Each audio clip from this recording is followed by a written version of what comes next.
Whoa, buddy. Put that thing back in its holster. We haven't gone anywhere. I don't understand. Check out the MichaelDukesShow.com for information on how to get access to the podcast. The Michael Dukes Show. I have 2 guns, one for each of you. Firearms Friday.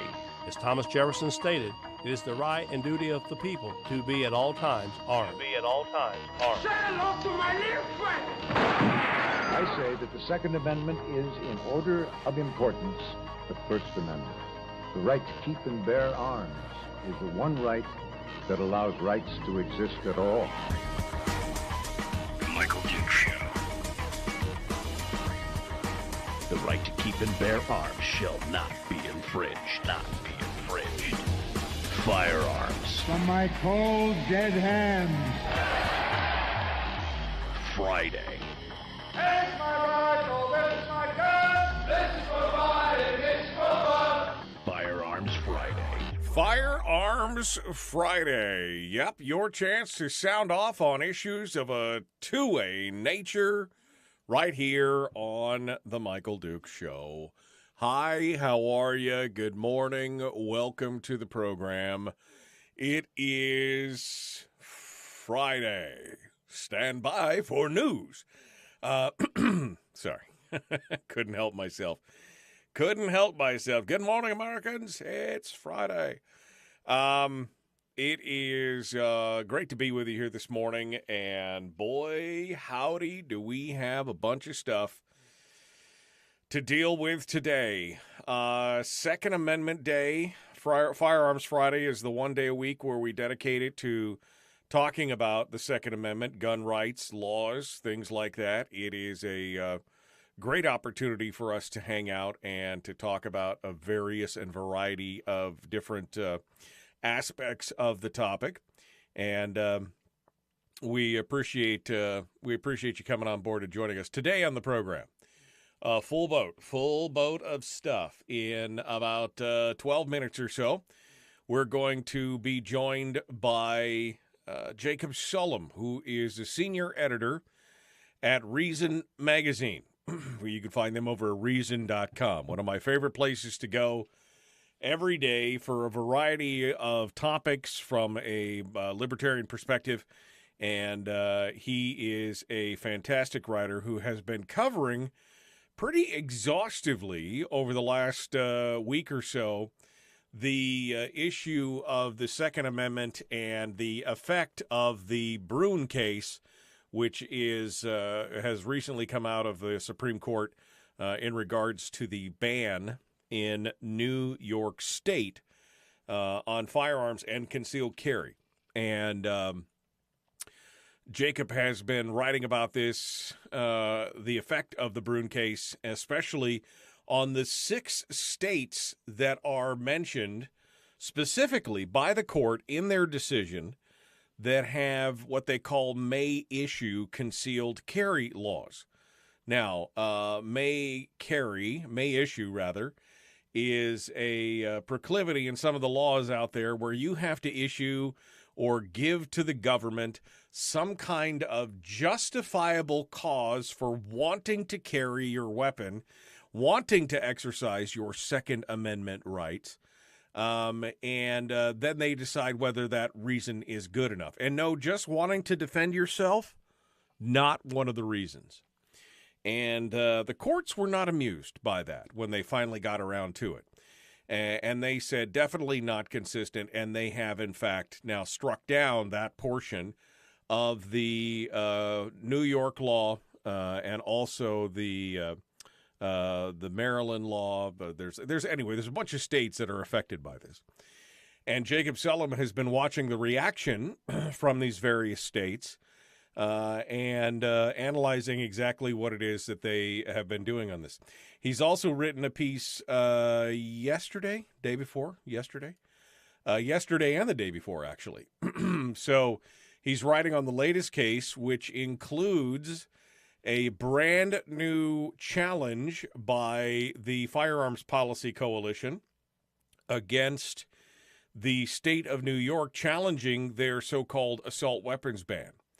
and saying that the decision made by SCOTUS makes it clear that the assault weapons ban is unconstitutional. And so we'll have some analysis of that. And finally, there's a third story that he wrote yesterday talking about the Institute for Justice, which is urging the Supreme Court to renounce the open-ended exception to the Fourth Amendment and allowing for warrantless gun seizures as well. And it really he's been doing some good stuff. Jacob has been doing some very, very good stuff here in the last week or so, talking about all these things, and we're going to get we're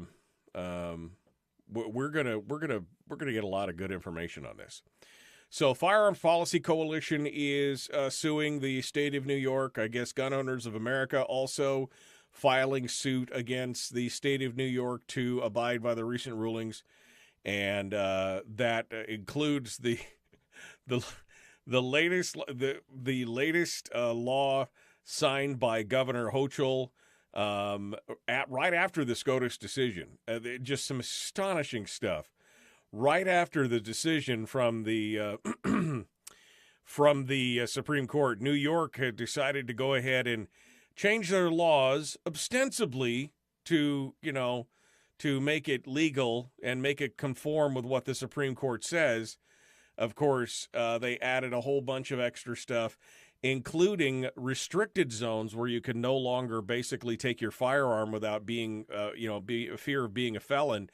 And it expanded those areas so much that literally, if you carried your firearm concealed anywhere in New York City, you probably are going to enter one of those zones at one point or another, and you would be a felon anyway. So it essentially renders the entire case moot at that point. And it's obviously a very blatant end run or attempt to end run around the law. And so we'll talk about that as well. I mean, the government governments do not want to give up their power to regulate you in any way, shape, or form, even when they're supposed to be, even when they're forced by the co-equal branch of government in the Supreme Court. They are blatantly just going to go ahead and ignore it. And what that's going to do is it's going to force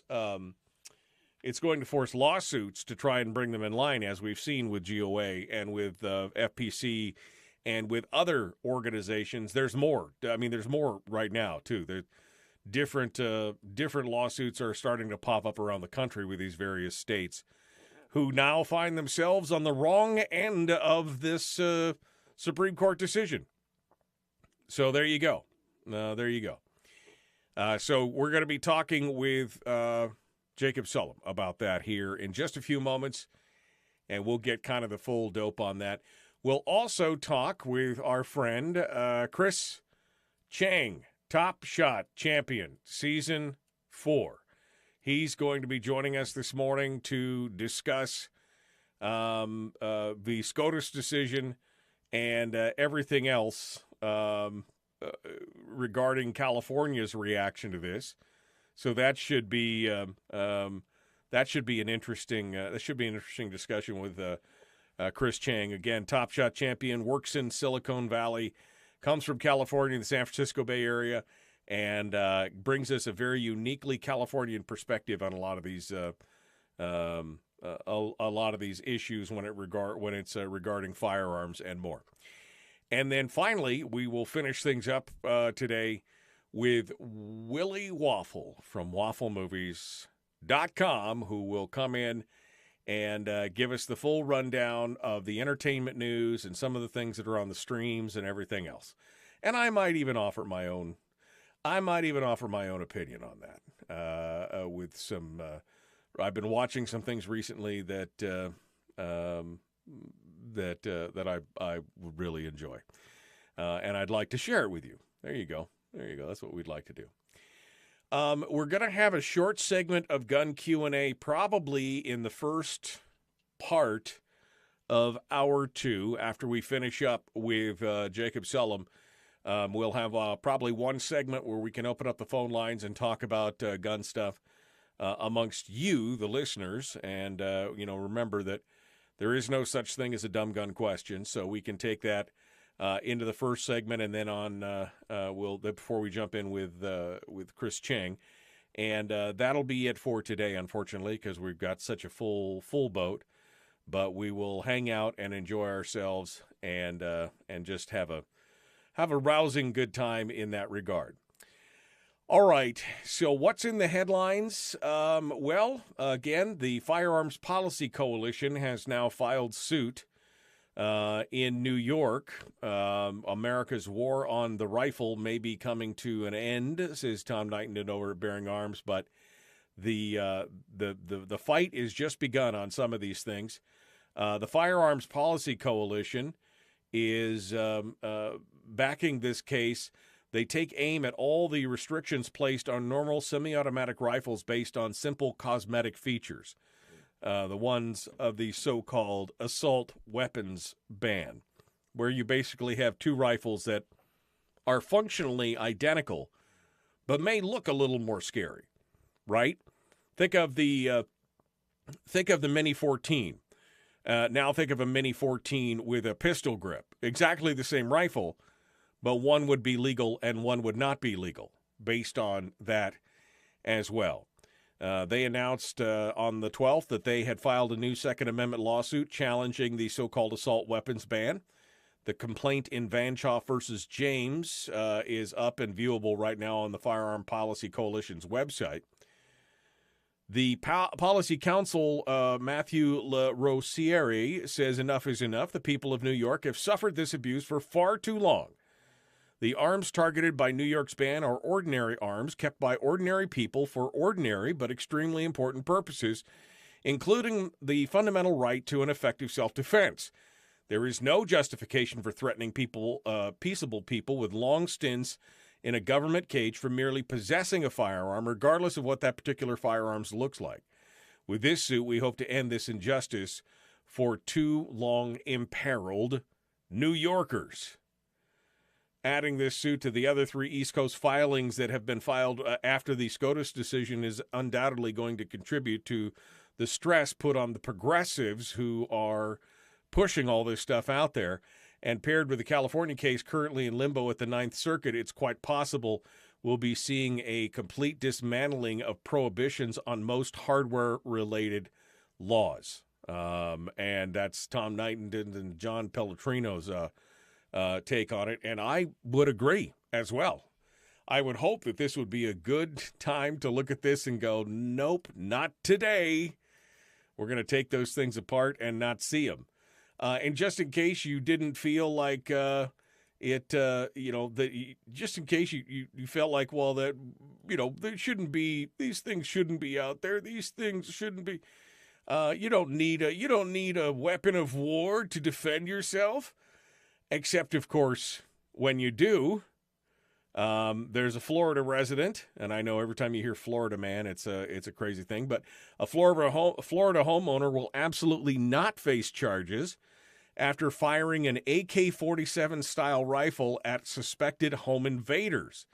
According to the Escambia County Sheriff, Chip Simmons, the recent shooting was addressed on the official's Facebook page. He said the homeowner started shooting for his own protection to get them out of his house and protect himself. The sheriff said 3 men, including one armed with a gun, entered the home in Escambia County just ahead of midnight on July the 7th. The homeowner was present when the 3 men entered the house, pulled out his handgun from his waistband, but the firearm got dropped.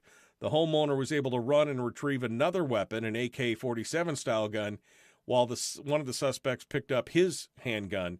He then began firing at the suspects before they fled the home. They identified 2 of the suspects. The third was later found with a gunshot wound to the head, though not a fatal one. So no charges are being filed. Sometimes when it's 3-on-1, having a semi-automatic magazine-fed rifle is probably a good thing. Probably a good thing.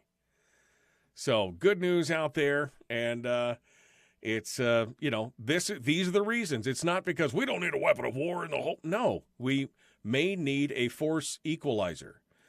When it's 2-on-1 or 3-on-1 or 4-on-1, as we've seen in several instances, that force multiplier of having multiple rounds without the need to reload, especially chambered in a rifle caliber, is definitely not a bad thing. Definitely not. All right, we're jumping into it. Jacob Sullum from Reason Magazine is coming up next. The Michael Dukes Show continues. We're gonna see what you have to say. I see Rob Pincus is in the chat room. Good morning, Rob. How are you? More gun goodness coming to you this Firearms Friday. We'll continue with more in just a moment. Don't go anywhere. Back right after this with Jacob Sullum from Reason Magazine.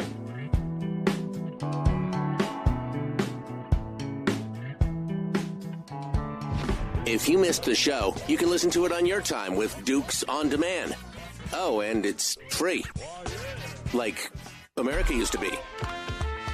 Streaming live every weekday morning on Facebook Live and MichaelDukesShow.com. Okay, welcome back to the program.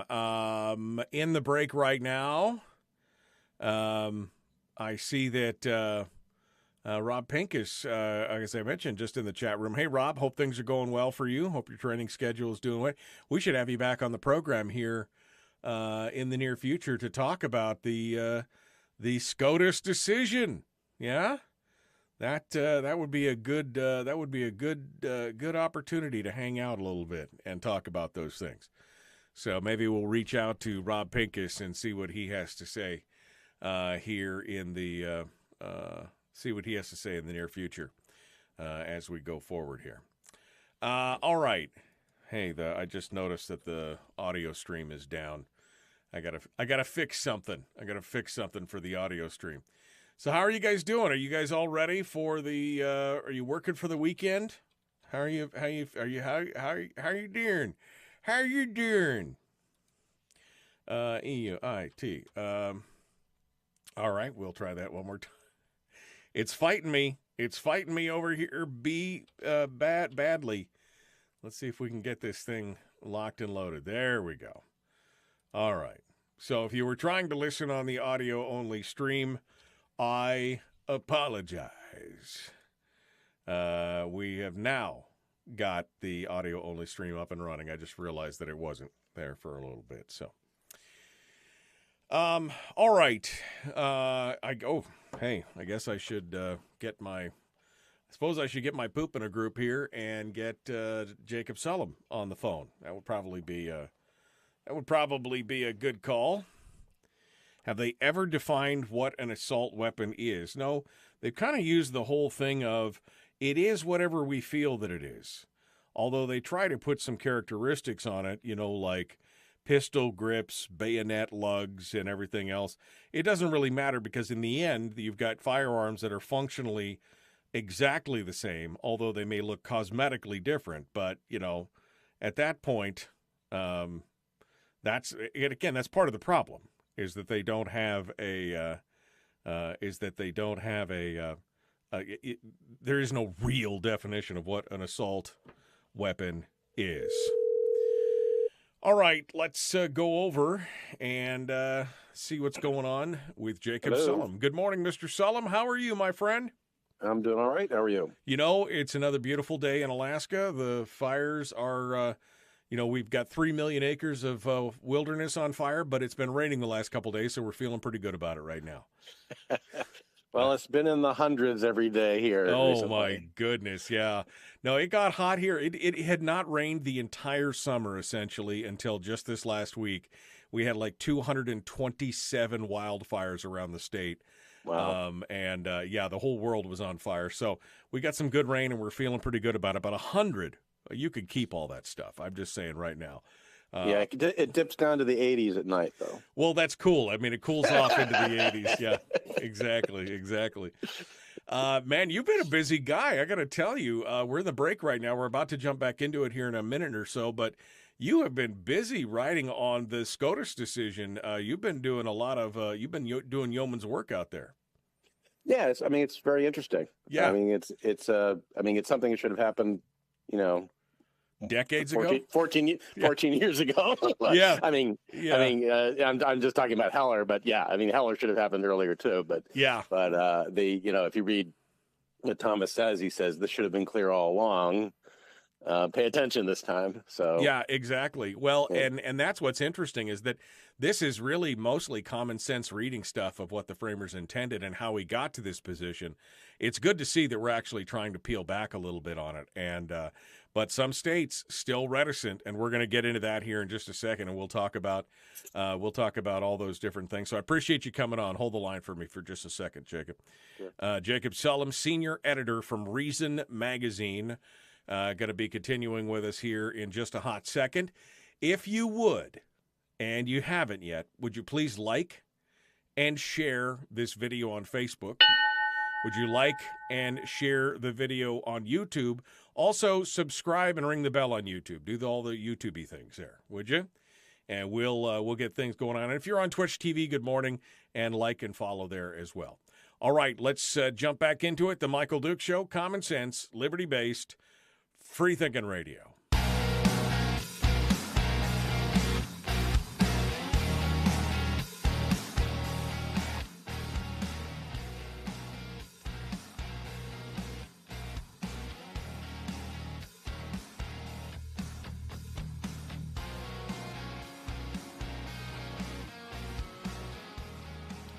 All right, welcome back to the program. Getting ready to dive into it now. Our first guest of the show this morning is the senior editor at Reason Magazine, Jacob Sullum. He's written a couple of critically acclaimed books. He's got a weekly column.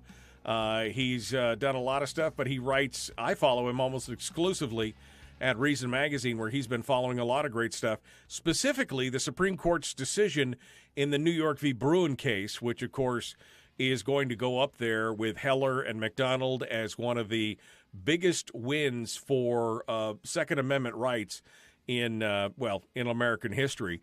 And he's also been covering the reaction by states who are specifically mentioned in the decision as to what they're doing in there. Jacob Sullum joins us right now to discuss it. Good morning, sir. How are you? I'm all right. How are you? Good. As long as you're staying cool and dry down there in Texas in all that heat. So, as long as the air conditioning holds out, we should be okay. Exactly. As long as you don't have the California rolling blackouts, you'll be fine. So let's talk about this. This case came out, and it specifically mentions 6 states that have the same may issue standards. But there are actually even more than that. There's more like 9 states that have those in varying forms. But specifically, those 6 states were called out by the courts in basically having a flawed concealed carry system.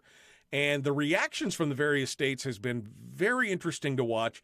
You've broken this down and gone through it. Give us some background here and explain what's going on in the various states. Well, I mean, the law that was at issue in that case was New York's law, which required that people applying for carry permits show they have proper cause to exercise the right to bear arms. There are 5 other states that have similar requirements where they basically want you to justify your permit by giving a good enough reason. And a good enough reason is not, I want to defend myself in case a criminal tries to attack me. That's not good enough. It has to be, it's a heightened showing, right? So basically the practical implication is that the vast majority of people are not going to get permits. Some privileged few, maybe they have connections, maybe they're famous, maybe they're wealthy, may get permits, but for most people, even though they're law-abiding and they meet all the objective criteria, they're not going to get a permit. So that was the case by the Supreme Court's count. That was the situation in half a dozen states. But as you mentioned, there are a few more states where they're not focused on your reason so much as you, and they have subjective standards for whether you are a good enough person to get a carry permit. And so the good moral character is one of the standards, which New York also had.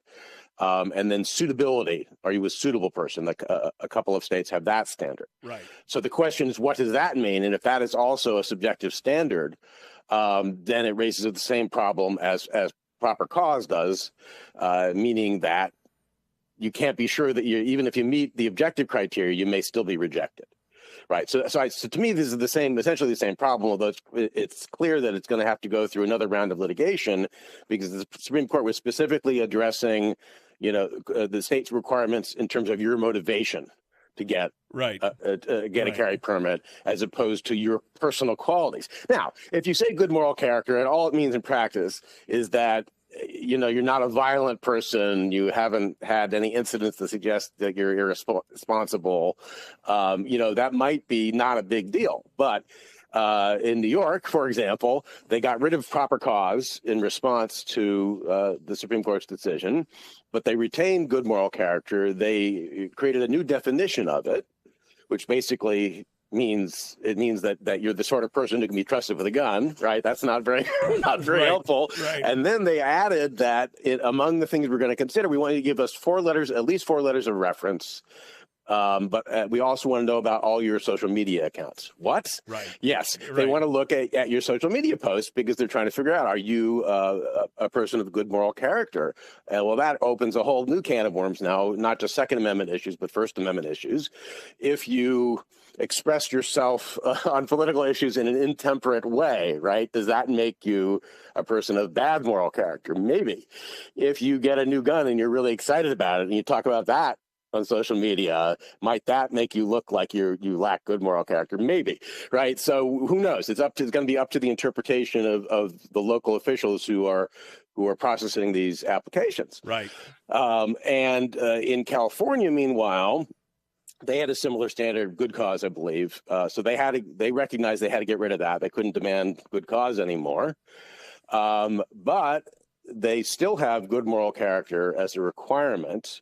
And according to the Attorney General in California, Rob Bonta, that he agrees that inquiry includes looking at things like your social media posts to see if, for example, you might be racist or bigoted. Or dishonest, right? Various things that might be, very bad qualities you might have that could be indicated by the opinions you express. And again, this is a huge, First Amendment issue in addition to being a Second Amendment issue. So that's the one thing is that they're switching between different kinds of subjective standards. Right, which they decide and bureaucrats enforce. Based on, broad interpretation. And as you say, this is another system that just begs for abuse of the well-connected or the famous or the well-heeled to be able to smooth the tracks on something like this, whereas your average Joe now has to go to the government hat in hand to ask to exercise those rights. And again, have being under very subjective laws as to whether or not they are good people. Right. And then the second issue is the other thing they did in New York was that they created a long list of places where you're not allowed to have a gun, even if you are a permit holder. Right. You got to read this list to believe it because now it depends where you live. But if you live in New York City, you basically cannot carry a gun, even if you have a permit. No. Because you're going to be going across all these different locations where guns are prohibited, which, it's all kinds of things like zoos, parks, schools, of course, and government buildings, which you might expect, but public transportation.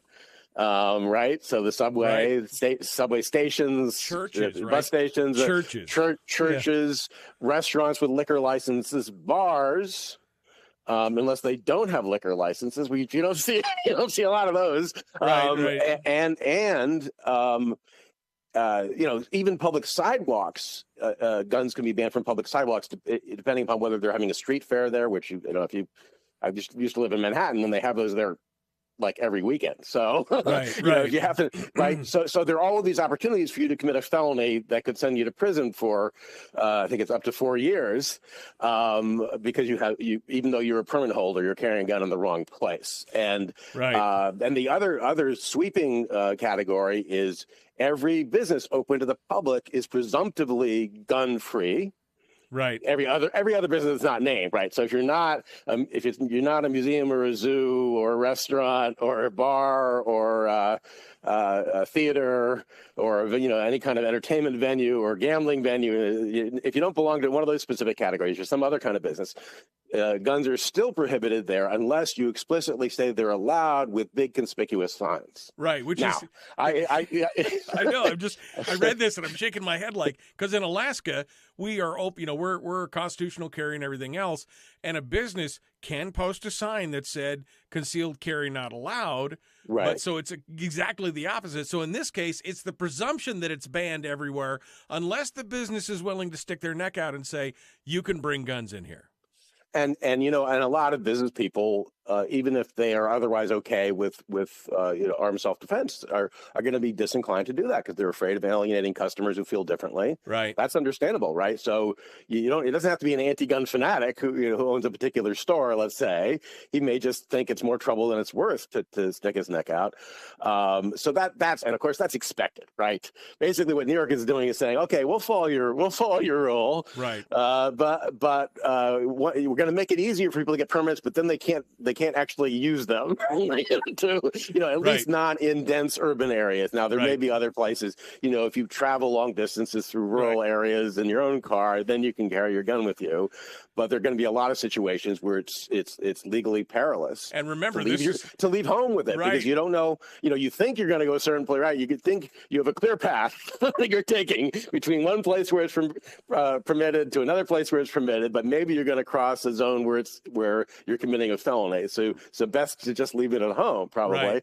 Right. So they're saying that you can have the permit, but it's not very useful anymore. Right. And California has a bill that would do essentially the same thing. It has a big long list of places where guns are explicitly prohibited, even for permit holders, and then also creates this presumption that everywhere else it's also prohibited unless there's a sign up, saying that it's permitted. Right, exactly. Now, remember, New York is the state and the city of stop and frisk. So somebody said, well, it's concealed. How would they know? No one could see it. Well, remember, they were frisking everybody all the time, of course, to try and stop crime. So you could be concealed 100%, but if they just don't like the cut of your jib, the next thing you know, you're a felon because they found you in a prohibited zone with a concealed carry, regardless of whether you had a permit. It just, doesn't make it worth it kind of thing. This is just their way of basically skirting and writing the law around the SCOTUS decision. Yes, and like I said, it's going to require more litigation because the state will say, you never specifically said that we couldn't do this, and it's true. And there is, and they will also cite the reference in Heller, the 2008 case, to a tradition of of not just reasonable regulation, but specifically they mentioned banning guns from sensitive locations. And the examples they gave were schools and government buildings. Right. And so New York is saying, you said sensitive place, we're just going to make every place a sensitive place. And you said this was okay. So that's going to be their argument. Right. So obviously if the number of designated sensitive places proliferates to the extent that in practice you can't really carry arms for self-defense, then that seems clearly unconstitutional. But the question is, at what point does that happen, right? Right. How long does the list have to be? So that's going to have to be, figured out in litigation.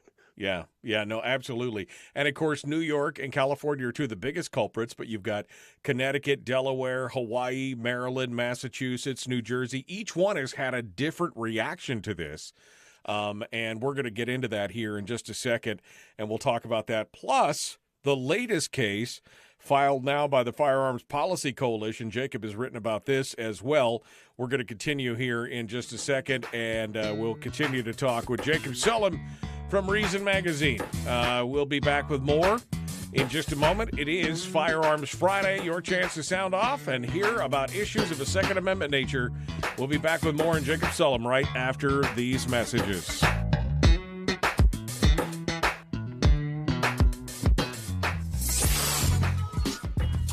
What is that? Common sense. Regularly heard on American radio. Michael Duke Show.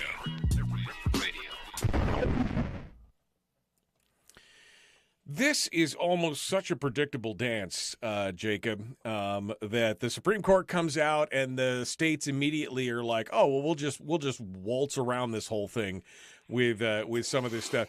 I mean, it's very obvious that they don't want to give up the power and control over this issue, even though it's blatantly and obviously unconstitutional. It's like a delaying tactic at this point, right? I mean, that's what they're trying to do. They're trying to make it painful for law-abiding citizens to try and do this because they figure, hey, they're going to have to fight us in court anyway. We've got the deep pockets. We can do whatever we want. We'll just keep dragging our feet on it. Yeah, I mean, I think so, and basically, it's sort of contradictory what they're doing because their claim is they're vetting people, right? That's the whole point of having permits, right? And before, they had people who were vetted, and they were allowed to carry. If they actually got the permit, they were allowed to carry in all these locations.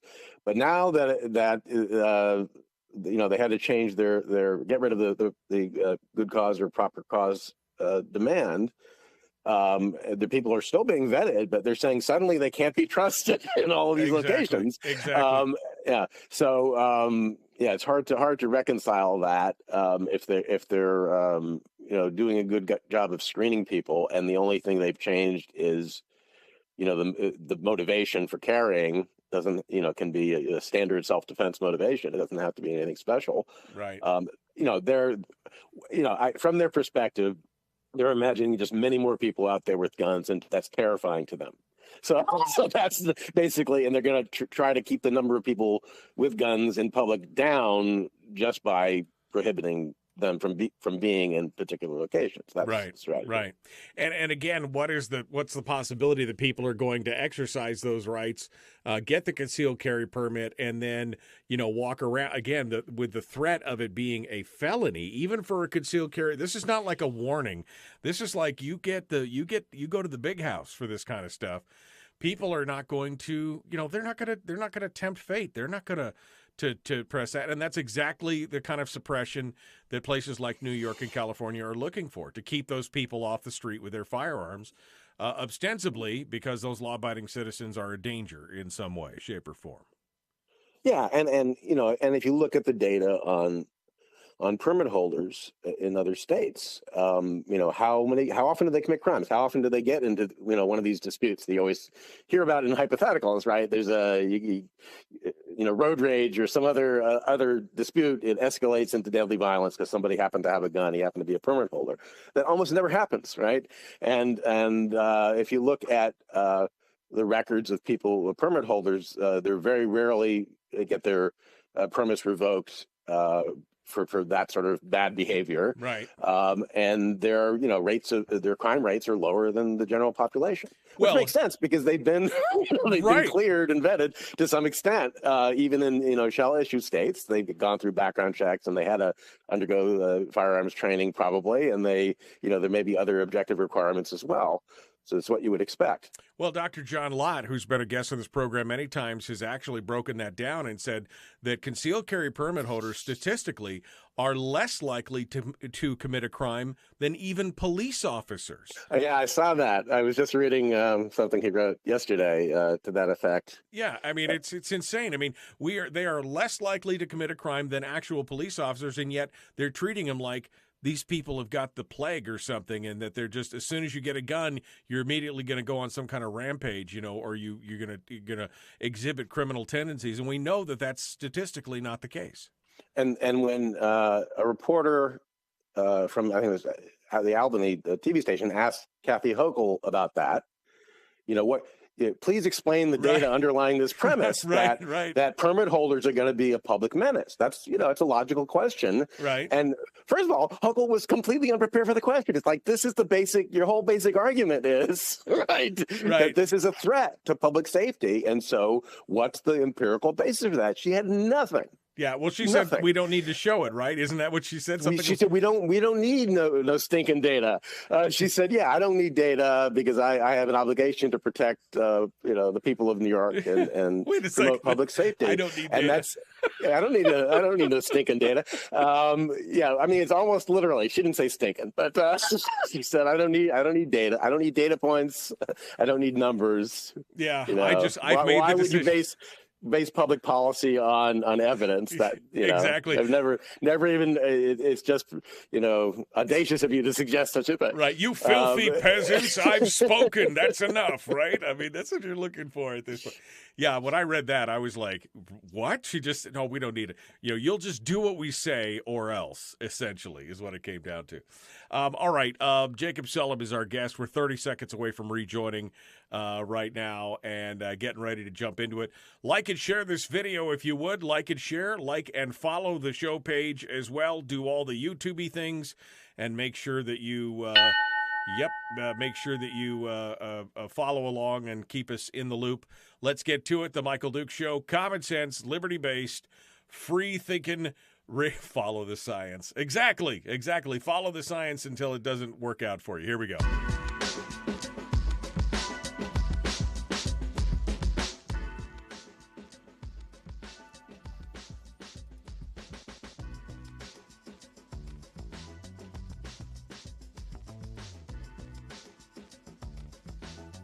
All right, we're back now, continuing with Jacob Sullum from Reason Magazine.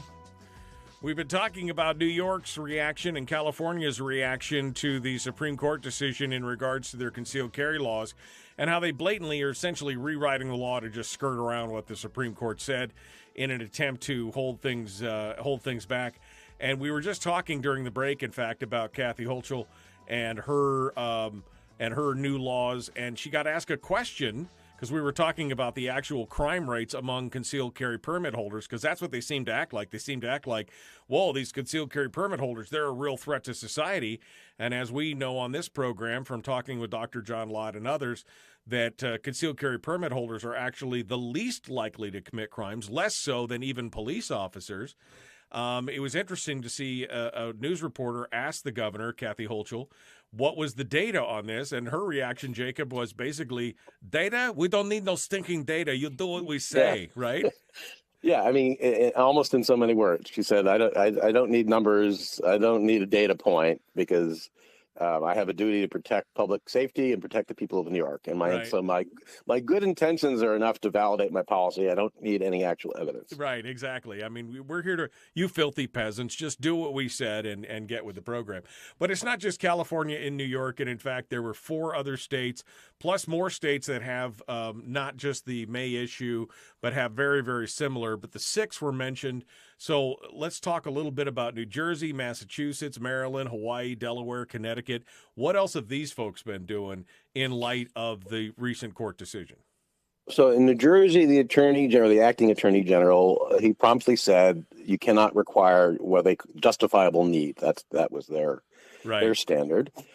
Clearly, I mean, and that's a clear implication of Bruin. You can't do that anymore. So that's to their credit, and I don't believe that they have other subjective criteria. You have to go through background checks and firearms training. So I think New Jersey, in that respect, is okay. Hawaii also, somewhat belatedly, this is just last Thursday, the Attorney General there said that police could no longer require carry permit applicants to show that they are an exceptional case with a reason to fear injury, right, to person or property. So they have dropped that. And then let's see what else. We have Massachusetts. They had a similarly vague standard, good reason. And the Attorney General there said you can't require that anymore, but they still have let's say a sustainability, suitability. That's suitability. Yeah. So you have to be a suitable person to possess firearms in Massachusetts.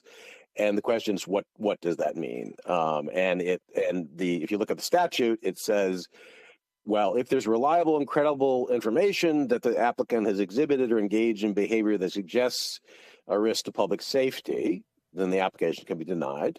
So maybe that's okay. It depends what they mean by that, right?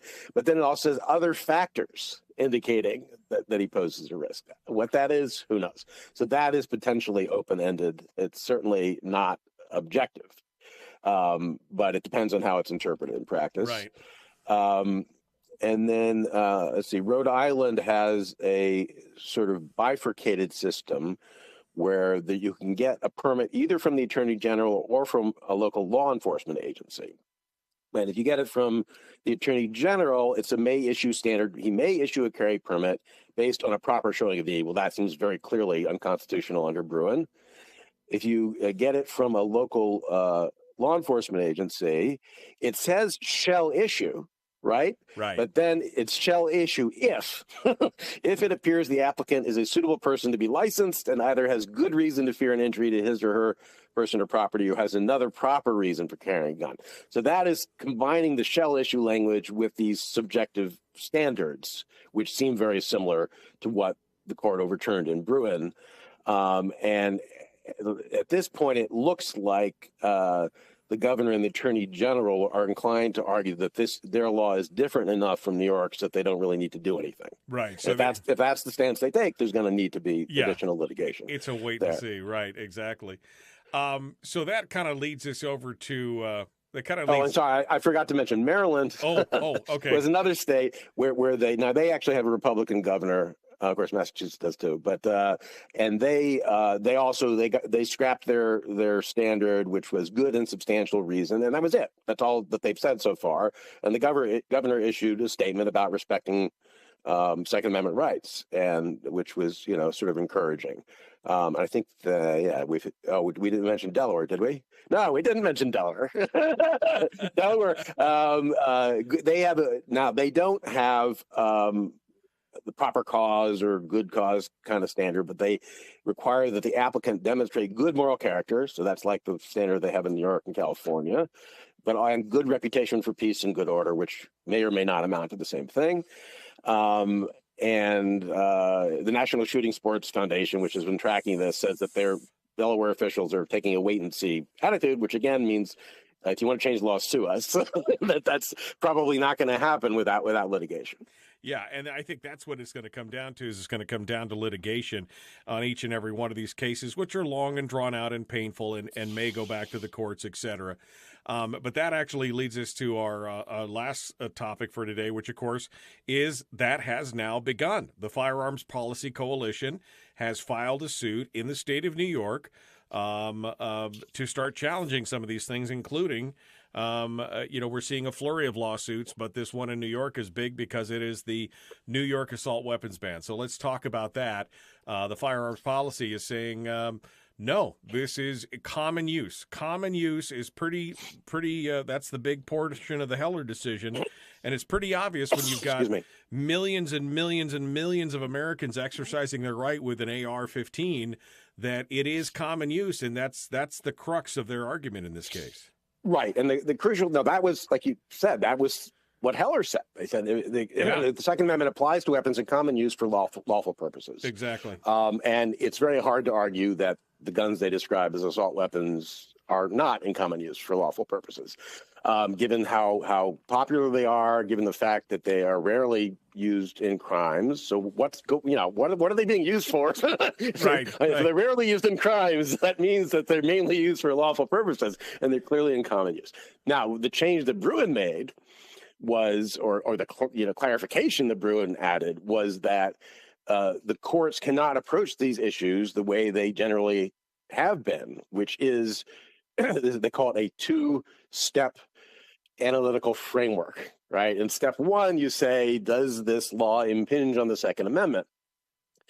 And then in step two, you decide what level of scrutiny to apply, and then you apply that. And what they generally will do is in step one, they'll say, it does implicate the Second Amendment, or we're not sure it implicates the Second Amendment. Let's assume it implicates the Second Amendment. Let's go to step two. And then in step two, they inevitably say, so just assuming that this involves the Second Amendment, right? The burden is not that severe. So we're going to apply intermediate scrutiny. Now, intermediate scrutiny is supposed to require that you are serving a compelling government interest. Now, preventing violent crime is a compelling government interest, but then you also have to have means that are substantially, connected to that goal. Right. So at that step, all the courts almost uniformly say, good enough. They just, the government said here's the reason we passed the law. Here's why we think it's going to promote public safety, and they stated reasons, and that's good enough. That's basically what happens. And the Supreme Court made it very clear you can't do that anymore. Right. The intermediate scrutiny on a fundamental right is not enough. It has to be a higher level, and that's what they've been talking about for years. Yeah. So it's not even that it's strict scrutiny. They say what you do is you say, first of all, is this the conduct that's regulated here? Is it, does it fall under the plain language of the Second Amendment? Right. So, owning guns, that's, keeping guns is clearly covered by the Second Amendment. And given that, it's now incumbent upon the government to show that their law is analogous to historical precedents, suggesting that it's consistent with the traditional understanding of the right to keep and bear arms. Right. So if you are going to either ban a certain kind of weapon or a certain kind of magazine, or you're going to impose, restrictions on public carry or whatever, you have to show that there are historical evidence showing this is consistent with how the right to keep and bear arms was understood. When the Second Amendment was ratified, but then also when the 14th Amendment was ratified, because that made it applicable to the states. Right. And so what that means, and getting back to the assault weapon ban in New York, is that you can't do what the Second Circuit did in that case, which was precisely what I just described. They said, assault weapons, they're in common use. They couldn't really deny that because they're so popular. But then they're like, we're not sure.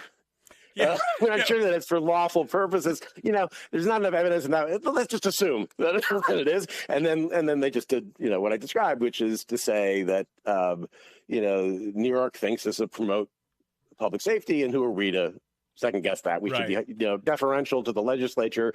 They're, much better suited to make these kinds of policy calls than we are. We're not going to impose our judgment on them, and so on. And so they upheld the law. And so what Firearms Policy Coalition is saying is that you can't do that. Right. You have to take the approach the Supreme Court described. And so one way of doing that, one defense that New York would now have in this new round of litigation, is to say these are dangerous and unusual weapons. Which again, it flies right in the face of a commonly used firearm. Yes, exactly. So that's going to be a problem for them for exactly that reason. And in fact, the Second Circuit in the case, this was in 2015 when they upheld the law, they briefly considered that claim. Are these so-called assault weapons dangerous and unusual? And they're like, well, on the one hand, they're kind of like these military weapons, so maybe they're unusual. But on the other hand, they're the civilian version. So the fact that they even call it the civilian version suggests that it's appropriate for civilian ownership and stuff. Whatever. So we're not gonna resolve that. But man, so New York is going to make that argument now. Yeah, and it's gonna be a hold the line, Jacob. Jacob Sullum, our guest, Reason Magazine. Folks, we're out of time. Hour 2, dead ahead. The Michael Duke Show. Thank you, Jacob Sullum. Sorry, Jacob. I lost Jacob right off the top there. Jacob Sullum, Reason Magazine, had a hard break that I got to hit on there. Let me send him a text message, and do that. Hard break at top of hour. Okay. All right, Jacob Sullum, Reason Magazine. You guys have been awful quiet this morning. Follow the science. I still love that, Brian. Cops are belligerent when stopping people with permits, even when those people are not carrying, says Chris on Twitch.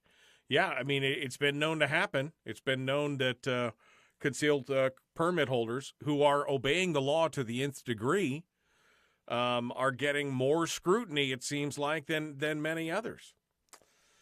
Let's see. I think New York and the other 6 states should secede, says Jeannie.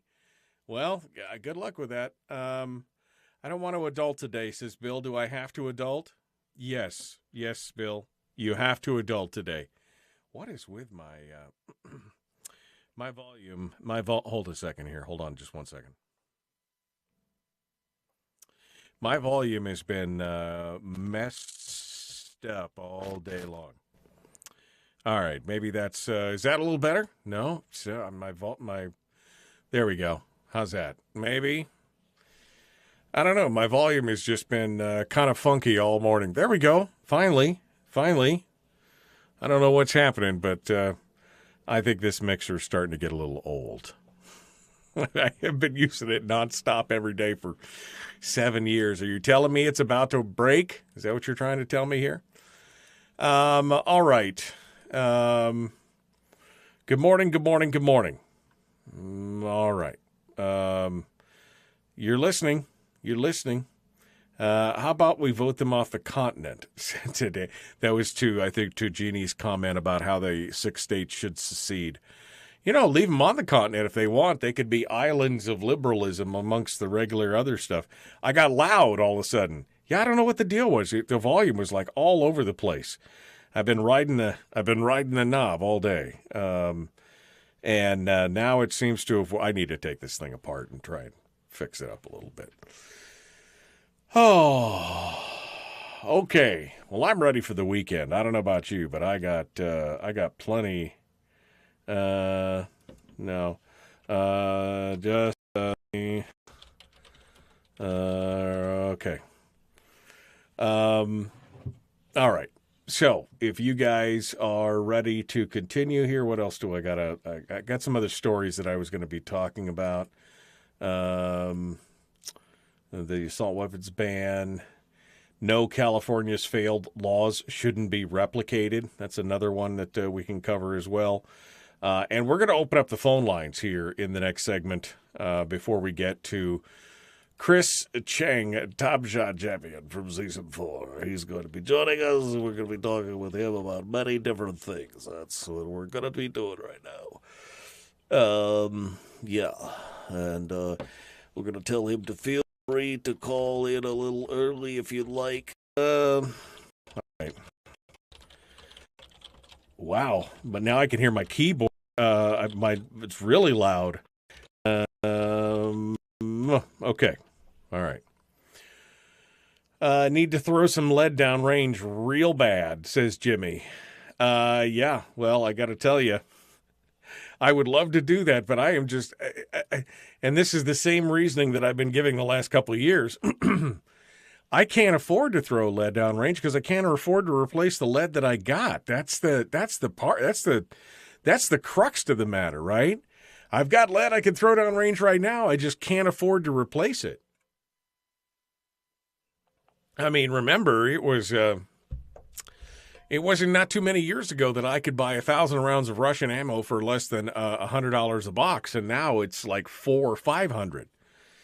I mean, I should have invested back in the day. I should have bought a trailer load, So it's I just don't even know at this point. All right.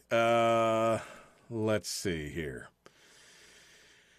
Oh, I don't even know what else to talk about. I mean, this whole thing with the Supreme Court case is so huge. It's going to have so many. It's going to have so many ramifications on this. The rest of the laws out there, I just don't even know to say. Watch the latest Coleon Noir about the pending legislation that require gun store personnel to make a decision as to if a person might pose a risk to themselves or others. I'll have to watch that. I haven't. I caught one of Coleon's videos early last week, but I haven't really had a chance to get caught up on that in the last week or so. So I'm going to have to do that. Russian ammo is depleted, says Chris. I don't know. I haven't tried to buy any in a while, but the last time I went out to look, it was $389, 1,000 or something. And, it's a tough deal. Been substituting with some 177 caliber, no boom, still get a nice ring from the target. I like shooting like 22 and 177. It is gratifying to hear it ring some steel, that's for sure. All right. We're going to jump back into this here and get things going on. We've got Chris Cheng coming up in this hour. We're going to open up the phone lines. We're going to do all that and more. The Michael Duke Show. Common sense, liberty-based, free-thinking radio. Make sure you like and share and follow. Make sure that you ring the bell, subscribe on YouTube and ring the bell. Back with more right after this.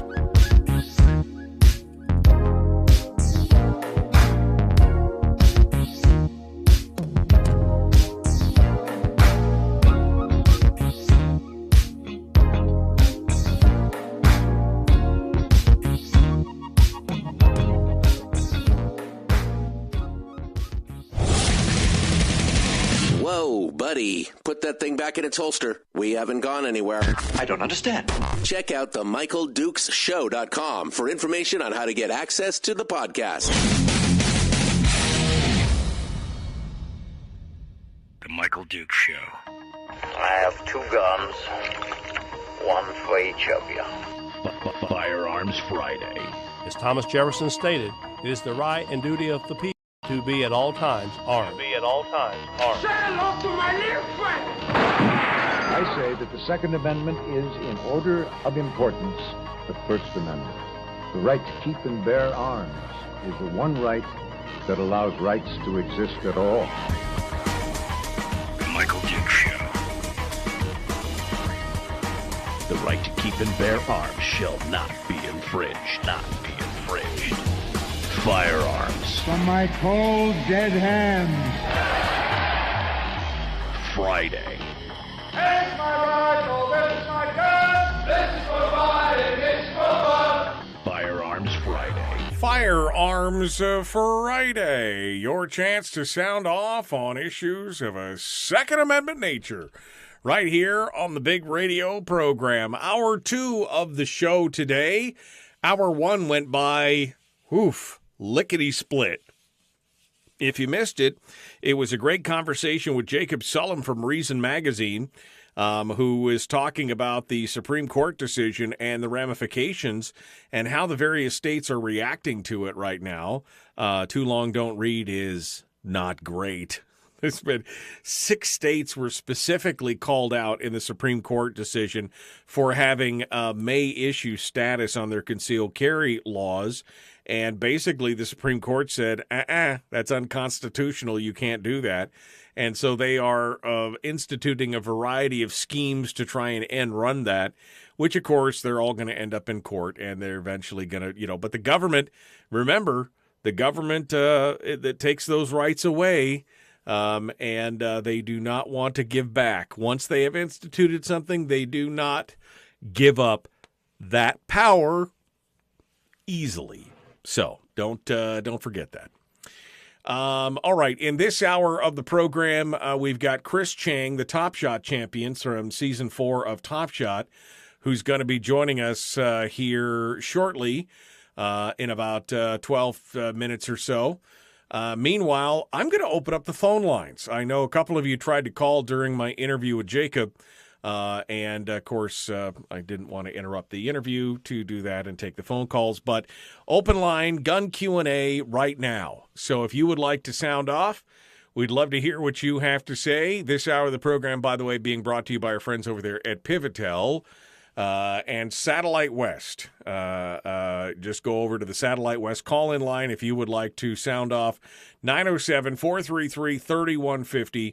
907-433-3150. Again, sponsored by our friends over there at Satellite West. You can find them at satellitewest.com. And I appreciate that. Thanks, Ken. All right. We are going to open up those lines now. And in fact, I just wanted to make sure that the phone lines are actually up, and they are actually up and running. So phone lines are ready. And if you would like to sound off, we'd love to. I'd love to hear what you have to say.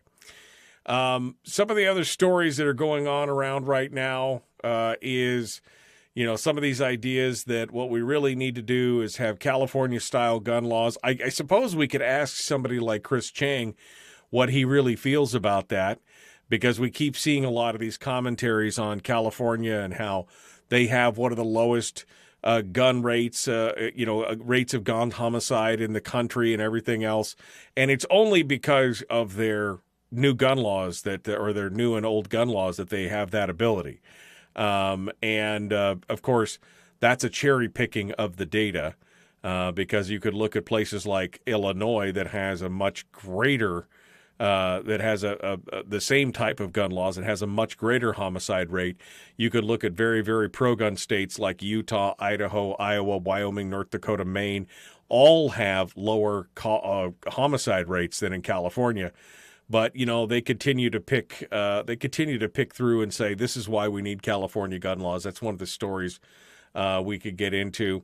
But I think overall, I just want to hear from you guys today on your thoughts on this Supreme Court decision, because I think personally, this is a pivotal moment. This is the pivotal moment for gun ownership in America, and in this fight that I have been in my entire adult life. Now, the fight's not over. I don't want to. I'm not saying that this is the end, or even that the end's in sight. But this has been a very decisive battle in the war on gun rights, and I'm very, very happy to see it. And I'm hoping that this is the beginning of a movement to try and rearm and re-educate Americans. Sean in the chat room, Sean Thorne, just said repeal the NFA. I couldn't agree more. The National Firearms Act should be repealed. The Firearms Owners Protection Act should be repealed. The Gun Control Act of 1968 should be repealed. All of those are, quite honestly, a major infringement on gun rights in America. And if Roe v. Wade, the Roe v. Wade decision has proven anything, it is the fact that what really should happen is that those laws should be left to the states to try and suss out and decide, and then we can decide the constitutionality of them on a state-by-state basis instead of having these the national framework for that kind of stuff. But yes, I would agree, Sean. I would like to see the NFA repealed specifically. And I think, that's the proof. Criminals are going to do bad things, people. Look at what happened in Japan recently. You saw that the former Prime Minister Abe was killed on the street by an assassin with a zip gun, basically a homemade shotgun, in a place where they keep touting as why Japan is just so, they're so civilized and they don't even have guns and yet you see exactly what happens. Bad people, when they've decided to do bad things, are going to do bad things. That's just the bottom line. They're going to do bad things. It doesn't change anything. But the average person being able to defend themselves or being able to exercise a fundamental right, those are important. That's an important stuff. Let's go over to the phones and see what you have to say. Good morning. Who's this? Where are you calling from? Randy in Fairbanks. Hello, Randy. What's on your mind? Well, I wish I had tuned into the whole show. I tuned in only 5 minutes before the top of the hour to hear that guy from Reason Magazine talking. Sounded very interesting. I caught what he said about something. He said something about the 14th Amendment, or the Second Amendment. What I gathered, what he said was that the Second Amendment applied just to the federal government, to the Congress, until the 14th Amendment. And is that what he said? Yeah, basically he was saying the 14th Amendment basically was spreading the effect of the Second Amendment across the states, essentially. It is basically pushing it across those it's about citizenship, but basically the effect is that these rights are basically in effect in all the states at the time. Yeah, that was my impression, that the Bill of Rights didn't really apply to the states, they could kind of do what they wanted to do, but just Right. meant the federal government, Congress shall pass no law. Right. And I kind of agree with that because I'm a supporter of states' rights, and so I got mixed feelings about this latest Supreme Court decision, particularly also the one that came before that, a few years ago, that incorporated the Second Amendment to apply to all the states, the incorporation doctrine, I guess it is. So I've just got mixed feelings about it. I would have been just as happy as if they did not pass this particular thing, because look at Vermont. They're way over on the East Coast, way left-wing and everything, even elected Bernie Sanders, but yet they had the gumption and the know-how and the smarts to have a universal carry law for everybody. And I wish that states that are real bad, like New York, that people in that state would just keep working on it and convince their fellow citizens and get the gun rights that they're supposed to have. Yeah, the problem is, Randy, is that the places like New York were not allowing their citizens to exercise their civil rights at all. And that was the whole point of the Supreme Court case, is allowing them to exercise those rights in a legitimate fashion and not place bars and burdens on them to be able to exercise a fundamental Bill of Rights protected rights. That was the whole point of it. Randy, thank you for your call. Hey, phone has rang, and guess what? Chris Cheng, Top Shot champion, Season 4, joins us this morning to talk about the good news of what's going on out there. Good morning, my friend. How are you doing this morning? Hey, good morning. I am doing wonderful, and thanks as always for having me. Well, as always, it's good to speak with you. So you and I haven't spoken since the good news. I feel like I'm proselytizing, but it's the good news from the Supreme Court. I want to get your hot take on it here, but we're going to commercial break here in a few minutes. But I wanted to get your hot take on it to begin with.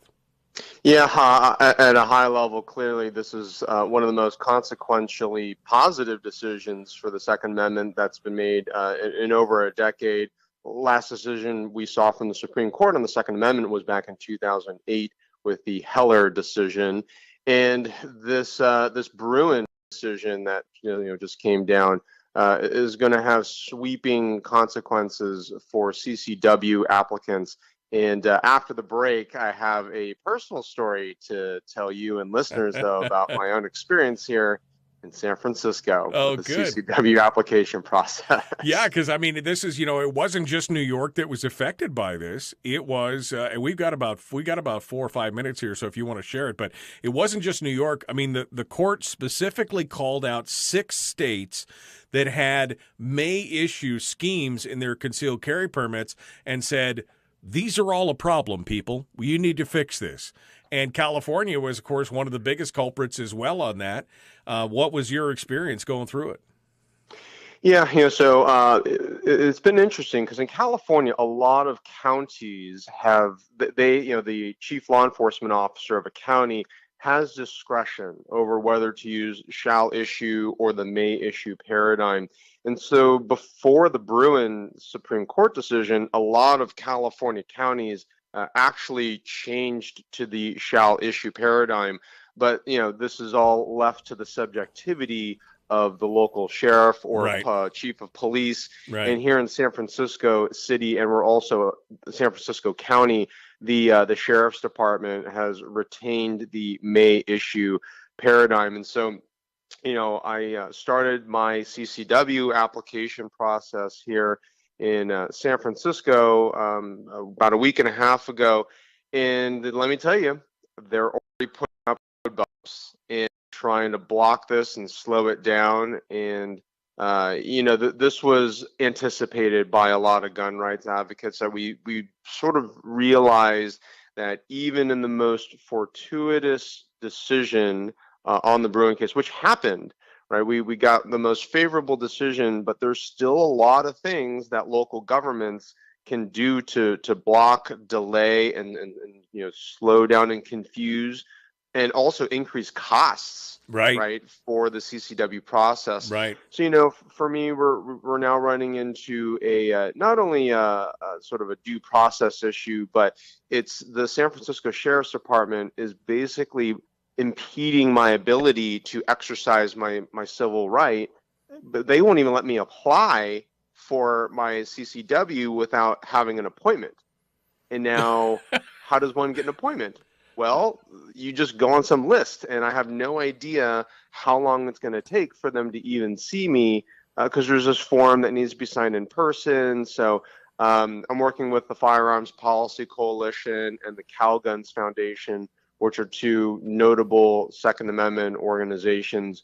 And we're putting some pressure on the sheriff's department here to unblock these unconstitutional burdens, simply to let me apply for my CCW. Right, not to get it, put my application. Yeah, just to put the application in.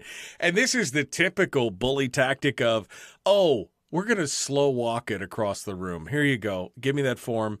All right, I'm going to move it over here, and then tomorrow I'll move it over one step further, and then the next day I'll move it one step. And eventually in 30 or 40 days, it'll make it across the room into the in basket. And then, which again is doing nothing more but that basically stopping you from exercising a fundamental right. Exactly. And, there's just, again, a lot of other kind of nefarious bureaucratic things that government can do to slow down and delay the exercise of our civil rights. And I guess maybe after the break I can keep going into some of the other details. Yeah, I want that are happening. I definitely want to hear more about this specifically, because this is when I think of living in California. This is what I think of, Chris. It just it immediately just makes blood shoot from my eyes. So we'll talk about this in a hot second. Chris Cheng, our guest, Top Shot champion, Season 4, author of the book Shoot to Win. He's going to continue with us here in just a minute. You can find out more about him at TopShotChris.com. We'll continue right after this. It is Firearms Friday on The Michael Duke Show.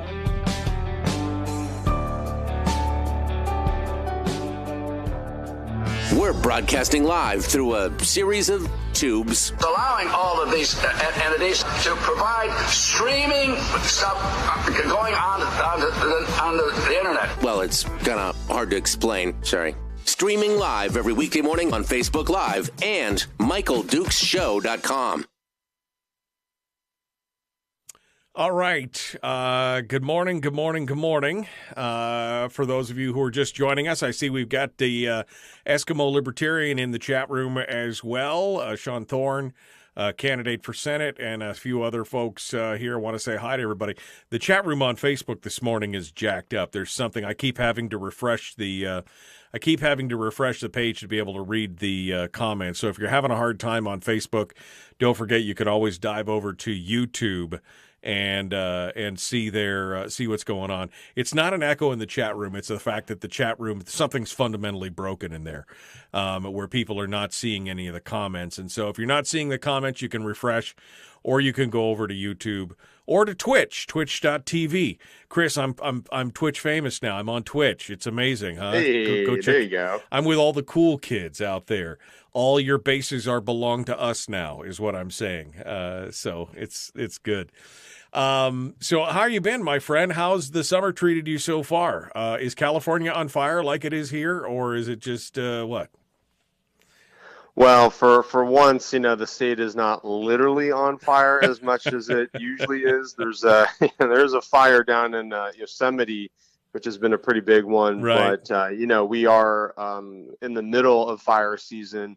And, it's been obviously pretty concerning because fire season, it's become longer and longer, right, where it's starting earlier and lasting longer as the years go on. So, usually fire season, I think, starts in July, but over the past few years, fire season's been starting in May. And then I think it goes all the way to the end of October, when in the past usually, I think, ended in September. So, we've got, healthy air, which is good. Other than that, I've just been fighting a cold. For most of July, I've just been, watching TV, not feeling great. And it wasn't COVID. It was just, I think, all of our immune systems are kind of reduced over the past few years from, kind of reduced interaction with people and travel and such. So we're wrecked. We're a little wrecked Yeah. right now from having to deal with all that. Here in Alaska, we got like 3 million acres have already burned this year. We got 227 wildfires across the state. And so, you know, half the time we got smoke in the air and everything else from fires that are 100 miles away and everything else. But finally, we got some rain down here. We finally got hadn't had rain all summer, so it's been good. Now it's just coming to the realization that we're only 14 weeks away from snow, and now it's like, got to try and get everything done. Got to try and get everything all squared away. So all this forestry stuff is actually a passion for me and my husband, because we own land with forest. It's a forest property. So, we're working with the Prescribed Burn Association, which is a new concept of, local homeowners and local community members, and also state fire, officials to execute more controlled burns to try and minimize these huge, massive fires that we're seeing all across the world. And, fire is obviously a very natural thing for the environment, but it's sort of like, how do you want your fire? Do you want it to, in small, manageable doses? Or do you want it in these huge, damaging, catastrophic conflagrations? So, the PBA, the Prescribed Burn Association approach is trying to take that smaller but higher quantity of controlled burns, prescribed burns, to try and be more responsible stewards of the land. Sure. I mean, clearing out the undergrowth is another thing. Prescribed logging is another thing to remove some of the trees and the deadfall and everything else. It just seems like nobody wants you doing anything in the woods these days, And, of course, that's just the recipe for let's burn the world down. Another interesting take out there. You've got to be a good steward of the land, and doing that means taking out and clearing out the undergrowth and the dead trees and some of the live ones and everything else to make sure that everything works right. I'm sorry. Hold on the line, Chris, here. We're going to jump back into it. We're 20 seconds out. Folks, like and share, like and follow. And if you're on YouTube, do all the YouTube-y things. Subscribe, ring the bell. I'm trying to get to that 1,000 viewer mark so that I can change things. So we're going to jump into it. Here we go. The Michael Duke Show. Common sense, liberty-based, free thinking radio. Chris Cheng is our guest. Let's get to it.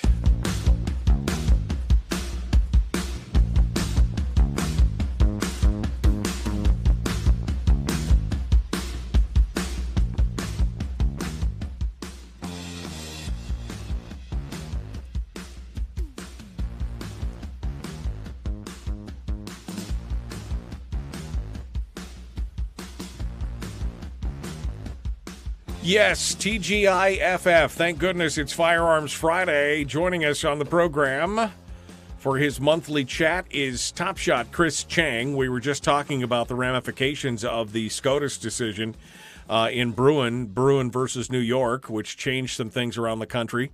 And Chris was just giving us a little bit of insight. He's been attempting to get a concealed carry permit, not just in California, but in San Francisco in California, which is a oof, man, that's a deal.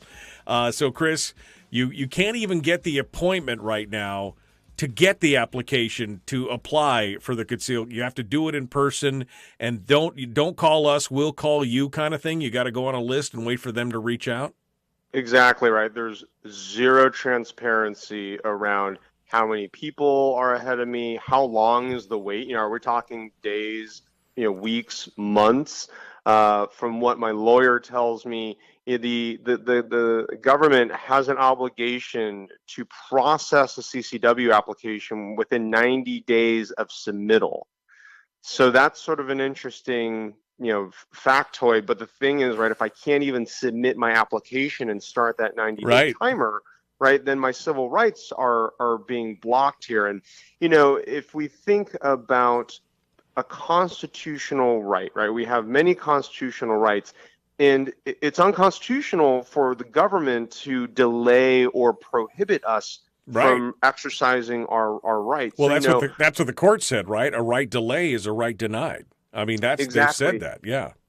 So, this is one of many hurdles that I and other San Franciscans are anticipating. So, Right. Let me kind of go quickly through the all the road bumps we're expecting to come ahead. Right. So we just talked about, this delay in even just submitting your application. Next one is you have to submit what's called a letter of good cause. Now, this is where the Bruin case is probably going to be able to just do away with good cause, and good cause is very subjective, right? For most Americans, you just say, well, you know what, I want to exercise my Second Amendment right, or I want to protect myself. That should be good enough cause. But anyway, so I have to submit a letter of good cause. That shouldn't be a huge problem, but I know that the Governor Newsom here and San Francisco County officials are trying to see if there's any wiggle room, right, to still leverage that good cause requirement. Then this is part of what's called phase 1 of the application process in San Francisco. So then phase 2 is what's called a determination of good moral character. So as you can imagine, good moral character is also subjective, right? So part of it is a background check. Sure, right. If you've got a felony, or if you've been mentally adjudicated, sure, right. Okay, that probably should disqualify you. But what if somebody doesn't like one of my social media posts, right? Because I talk about being a pro-gun, pro-Second Amendment advocate, right? Maybe that disqualifies me from being of good moral character. Now, the next piece here is there's 16 hours of required training, right? So 16 hours, and if you think about that, that's basically a 2-day course, right? Two 8-hour days. For a lot of people, they can't afford to take 2 days off of work. Or if you're able to do this on the weekend, well, there's still a cost entailed, right? Probably $100 to $200, right, for this training. Then what is also required then in phase 3 is a $150 psychological evaluation, right, that the applicant has to pay. Then on top of that, you have to register specific guns that are associated with your CCW license. Right. You're only allowed a maximum of 3 guns, and the sheriff's department has restricted the brands, the number of brands that are permitted to be on your license, down to I think 10 manufacturers. So it's like Glock and Smith and Wesson, right? Springfield, sort of like the big ones. But the point is, well, look, some of these pistols are not cheap, right? They're like the higher end, or at least mid-tier brands. Right. You couldn't walk in with a high point, like a $200 high point pistol. Sorry, not going to work for you. It may work fine, but nope, not on the list. Yeah. Exactly. So, it may seem innocuous to say, well, sure, the sheriff's department's only allowing 10 manufacturers on a CCW license, but what is the point of that restriction, right? There is no point, right? There's no constitutional point to it, and the only point is to further restrict and delay somebody exercising their constitutional right. Right. I mean, and this is, again, these are just hurdles and barriers and delays that they throw up to try and prevent this stuff. Now, Jacob Sullum from Reason Magazine was on in the last hour, and he did report that Bonta, the Attorney General of California, said that they have dropped the good cause requirement for carry permits, but they are backing this new SB 918 law in California, which would expand, not only, again, doubling down on the good moral character criteria that you're talking about, but also would prohibit permit holders from carrying in government buildings, public transit, vehicles, stations, K-12 schools, colleges, universities, healthcare facilities, bars, restaurants with liquor licenses, public gatherings, playgrounds, parks, athletic facilities, gaming establishments, gambling establishments, financial institutions, stations, stadiums, houses of worship, museums, zoos, and parks. I mean, it's just a few of them. I mean, could you even leave the house at that point? Yeah, it's pretty breathtaking to see and hear the exhaustive list of places that we may not be able to go with a CCW. So yeah, I mean, but this is California for you, right? Right. It's just, try and make everything a gun-free zone. And of course, who's going to follow the law, right? Or who's not going to follow the law are the criminals, right? The criminals clearly don't care about the whole CCW licensing framework at all. And clearly they don't care about gun-free zones. So it's just a constant battle here in California. But, I and others, we're here to fight the good fight.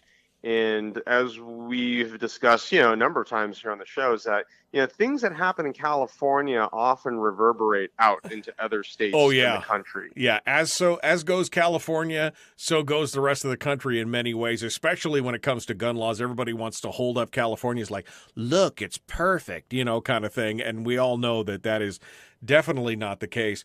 So you're working with the FPC and CalGun on getting this permit and getting it through. So we got about 2 minutes here. What's the steps in the process? What is where does it go from here? You just waiting? What's going on?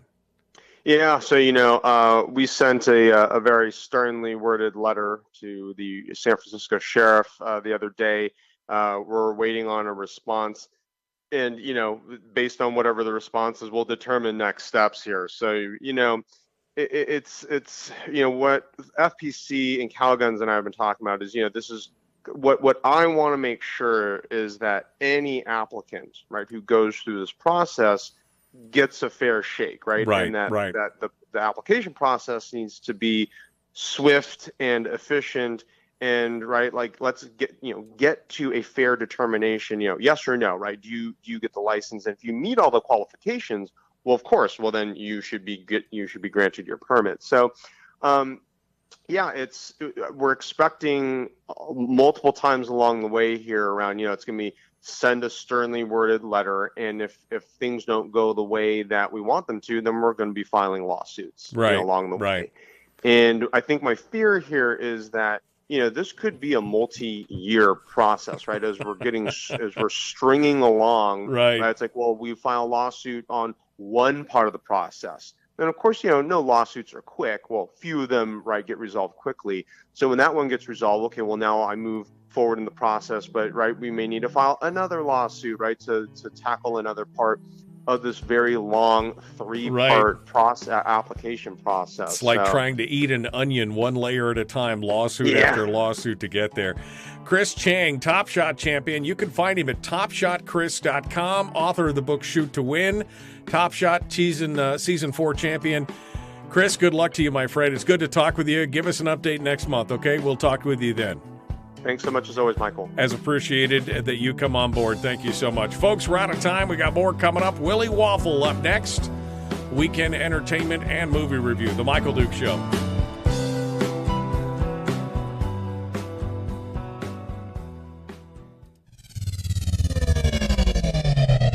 Your mental suppository. The Michael Duke Show. All right, that is it for Chris Cheng, Top Shot champion, season 4. Could you imagine? I mean, somebody in the chat room said, wait a minute, what's the point of a concealed carry permit then? Well, that is the point. The point is that they can then basically interdict you at every point along the way, making it more painful and more dangerous to have a concealed carry permit.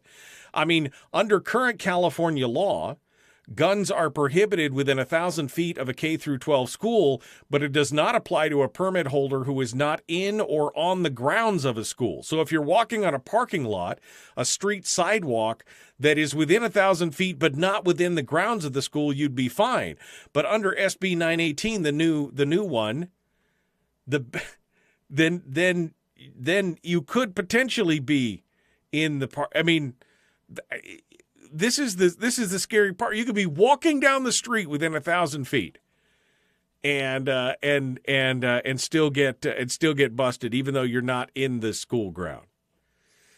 And yeah, then the psych evaluation, $150. What he didn't say is that they actually only have a set number of psychologists who are certified by the state to give that specific because we've seen this in other states. What's happened in other states is that when they have, you got to have a psych eval or some kind of thing, that they have a set number who are approved by the state to be able to do those things, and the number is so minute that they have such a backlog that good luck.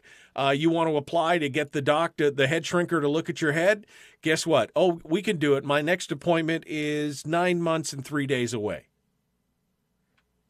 So not only do you have to pay for that and the insult to injury and everything else, that's what it comes down to. I mean, it's absolutely insane. Eskimo Libertarian says, geez, I hope these restrictions don't make their way here. Not much of a chance of that. If I have anything to say about it, but in our legislature, I don't think they would have much of a chance. But this is what it looks like. Sean Thorne says, meanwhile, in Alaska, I open carried in Seward and got in a police, quote-unquote, altercation because he thought my holster was stupid. Well, this is reason number 312 why I don't open carry, because it's none of their business. And no sense getting squirrely with the cops on that stuff.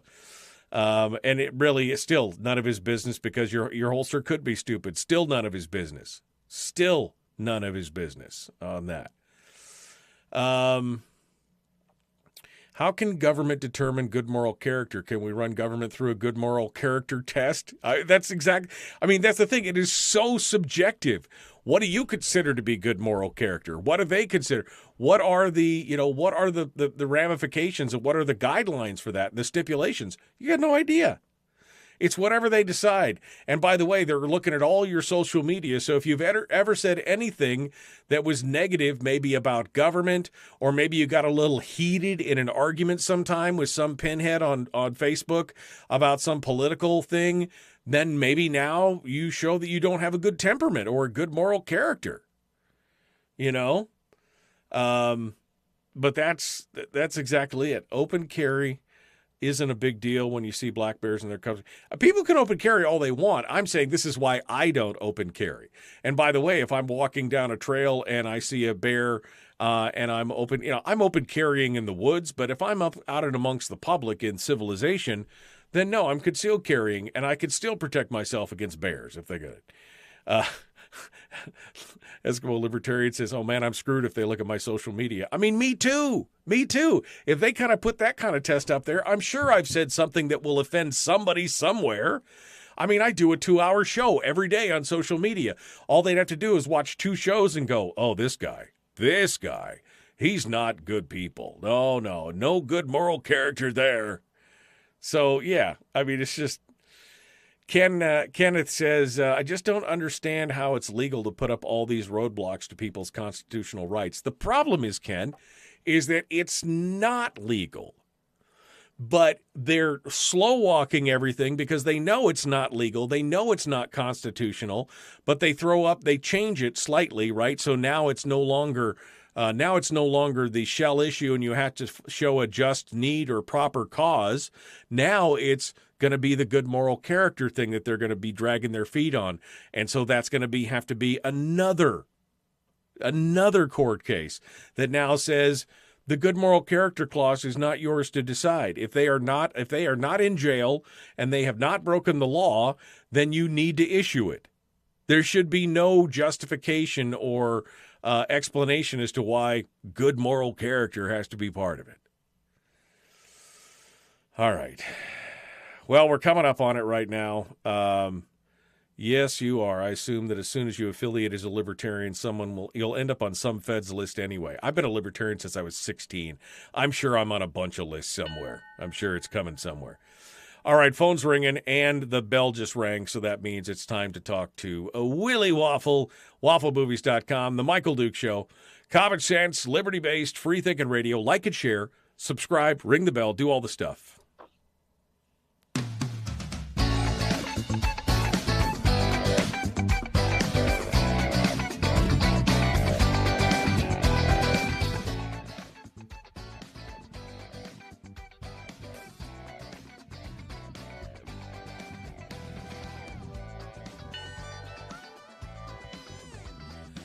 Hey there, hi there, ho. Who are you calling? Hey, what's going on? It is the one, the only Willie Waffle, wafflemovies.com, taking us into the weekend. Hello, my friend. How are you doing today? Well, I'm doing great. Oh my God! First of all, I'm always ready for the weekend. Yeah. All right. Like I was ready for the weekend Monday morning when my alarm went off. Okay. Like this is it. This is what we need. This is what we want. Okay. This is why we put up with all the pain and lying and scumbaggery that we deal with in the workplace. Right. So we can have the weekend. Exactly. And boy, there is some of that going on in workplaces everywhere. That's for sure. But not yours. But not mine. That's what happens when you're your own boss. That's what happens. Except you can get mad at the boss. It just doesn't do you any good. All right. Well, let's talk about the weekend in entertainment before we get into the movies that are coming on here. Will Smith. He's banned. He's not banned. He's banned. He's not banned. Slaptastic Oscars. What? Tell me what's going on here. This is my favorite story of the week. Well, second favorite. Will Smith, his Will Smith Slaptastic Oscars, the one that was held a few months ago, has been nominated for an Emmy. Yes, the Academy Awards broadcast was nominated for an Emmy in the category of Best Variety Special Live, and it'll be competing against the Tonys and the Super Bowl halftime show and the live in front of a studio audience, Facts of Life in Different Strokes live episodes that they did. Right. And here's what I'm thinking. Now, follow me with this one. See what you think about this. Last I checked, Will Smith is not banned from attending the Emmys. Just the Oscars, right? Not the Oscars. Yeah, just the Oscars. Just the Oscars. All right. I think that either he should accept the award if they win, or they should make him the guy who hands out the award and announces the winner. Oh, that would be great. And then have Chris Rock come up and accept it. Is that the thing? Chris Rock comes up with him. They hug it out. They have a good time. God, yeah. Oh my God. I'm sorry. I'm telling you right now, you want Emmys ratings? You get Will Smith on that show and you tell everybody he's giving the award away. And if the Oscars wins, Chris Rock is coming to get it. Oh my gosh.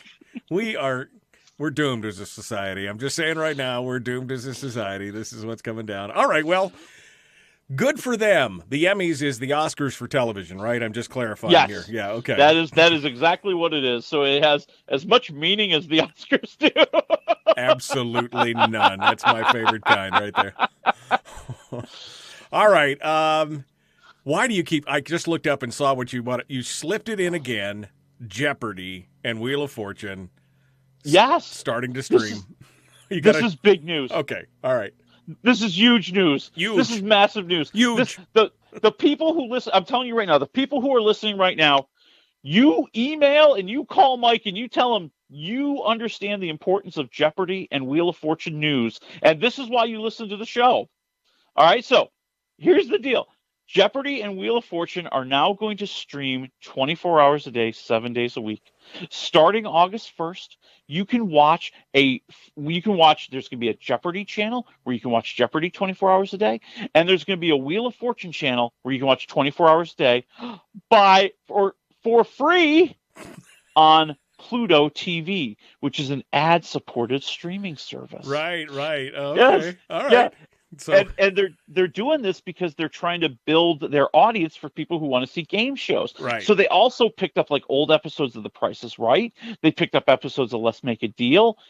But you can see Jeopardy and Wheel of Fortune 24/7. You can see Vanna from back in the 80s. You can see Alex Trebek with the mustache. This is good stuff, people. Man, Pat Sajak and everybody else, and Chuck Woolery, I'm assuming, back in the day. I mean, go all the way back, man. Why not?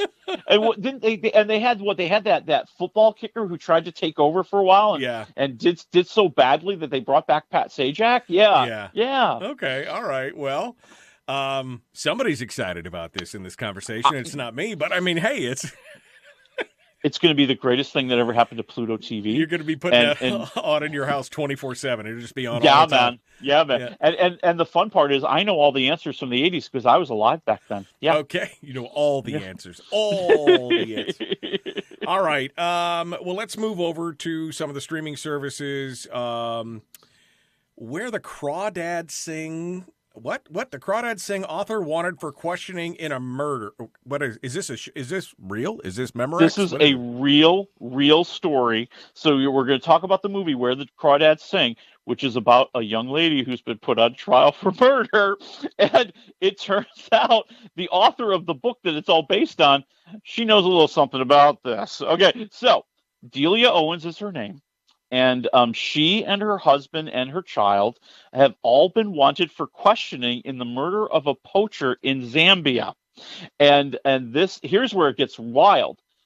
The killing was caught on video because ABC was filming a program about the family and caught the murder on videotape. Okay. And the thing is, you can't see where the shot came from.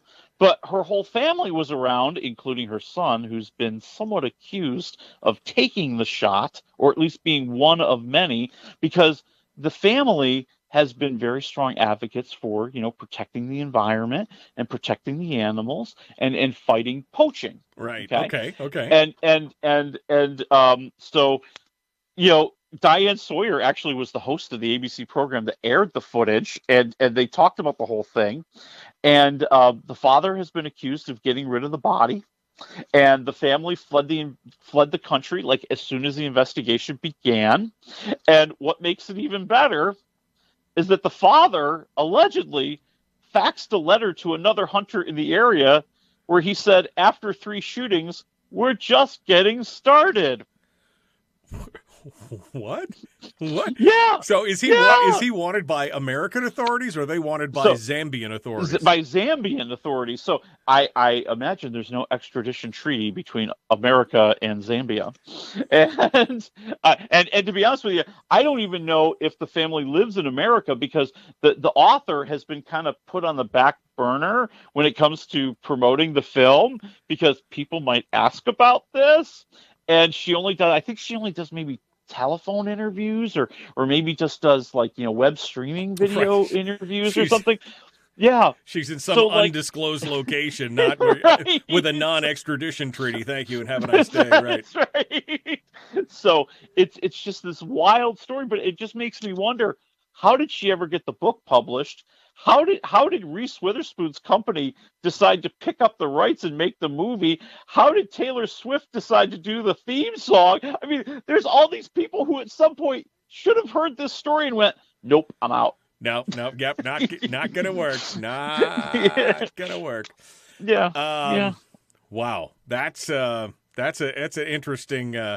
That's an interesting story. I mean, I don't even care about the movie, but that backstory, is enough to pique my interest for sure. Yeah. If you ever want to read, there's a really great article in New Yorker magazine that you can look up and goes into all the details and oh my God. Wow. Okay.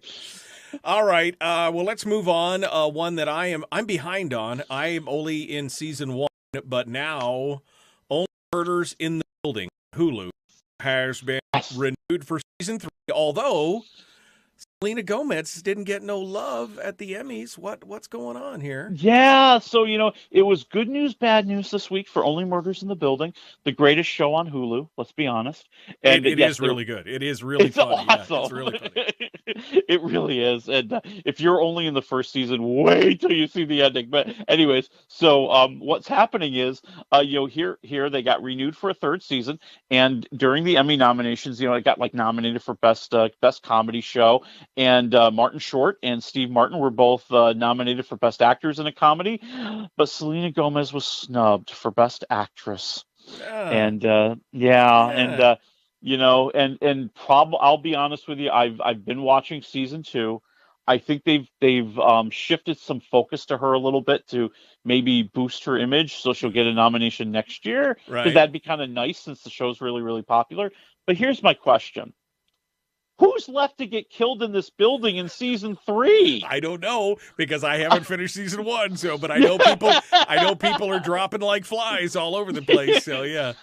I mean, like, at this point, the co-op board should have security on every floor 24/7. You think people would be moving out? Some guys stay. Hey, it's rent controlled. You can't do it. They're all stationed. They got security stationed outside every door just to make sure. This is really a funny show. It really is. Like I said, I haven't finished this first season. I got way late on something else, but it really is a funny show.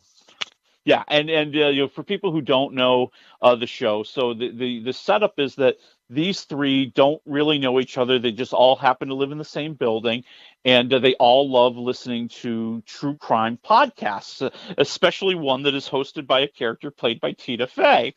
And when a murder actually occurs in their building, they all kind of end up getting evacuated when the police show up, and they get to know each other, and they decide that they're going to make their own podcast in real time and try to solve the murder, just like Tina Fey would.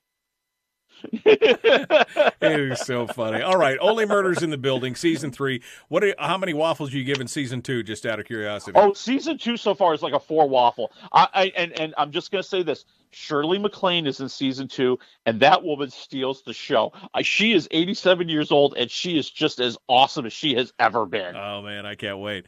All right, well, some of the other ones, of course, we talked about Where the Crawdads Sings. Have you actually watched this thing? I did, and, there is a part of me that's a little ashamed that he feels he may have to turn in his man card a little bit because it's not that bad. I mean, it's long. It really is drawn out. The whole story is this young gal. It's the 1960s, and she lives in a house on her own in the North Carolina marshes because her father was a horrible human being who drove away her mother, drove away all of her brothers and sisters, and eventually he just disappears, and she's left like all on her own to raise herself and learn how to live life. And she has amazing talent and turns her whole life around, but ends up being accused of a murder when a man that she's involved with is killed. And because she has this she's always been called the Marsh Girl and the weird girl in town. Right. Everybody believes that she did it, and the facts point every other way but her. Right. And she has to go on trial to defend herself.